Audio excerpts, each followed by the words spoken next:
শোনেক, আমাদের গরিব হওয়ার পিছনে সবচাইতে বড় কারণ আমাদের বাপ মা। এরা আমাদের জন্মের সাথে সাথেই গরিব বানা দিছে। এখন জিজ্ঞাসা কর কেন? কিভাবে? এই যে জন্মের পর আমাদের নাম যে রাখছে, এর নামই তো গরিব না, নামেই তো আমরা গরিব হয়ে গেছি। এই যে এর নাম দেখ, আবুল।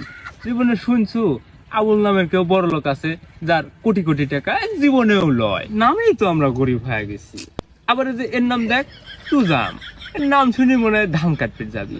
এ জীবনে বড় লোক হইতে পারবি? এর বড় লোক হওয়া সম্ভব? এই আমার নাম দেখ, কাশেম। নাম শুনেই হকার মনে হয়। এ মনে হয় এর কাম হাটে হাটে যা যা মলম বিক্রি করা। এই বাপ মা মনে কর আমাদের নাম থেকে গরিব বানা দিছে। এই স্টিভ জবস, এ শুনেই মনে হয় কি নাকি বানায় ফেলা দিবি। তা বিল গেটস, এ শুনেই মনে হয় পৃথিবীর 1 নাম্বার ধনী।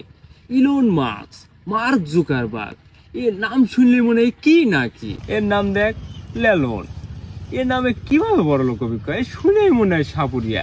গ্রামে গ্রামে যায় যা বিন বাজাবি। ইলন মাস্ক, মার্ক জুকারবার্গ, মানে নামই অন্যরকম। আর আমাদের নাম কাশেম, আবুল, তুজাম, লেলন।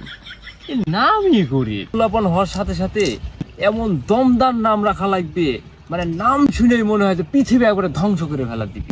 আবুল, তুজাম, লেলন, কাশেম, এই মানে শুনেই মনে হয় যে একটা ধান কাটে, একটা সাপুরিয়া, একটা এই হকারি করে, এই মলম বেচে, এগুলা। এই নাম নিয়ে বড় লোক হওয়া সম্ভব না। নাম পরিবর্তন করা লাগবে, দরকার হলে আন্দোলন করা লাগবে যে আমাদের নাম পরিবর্তন করো। এগুলা নাম আমরা নিব না, এগুলা নাম আমরা রাখবো না।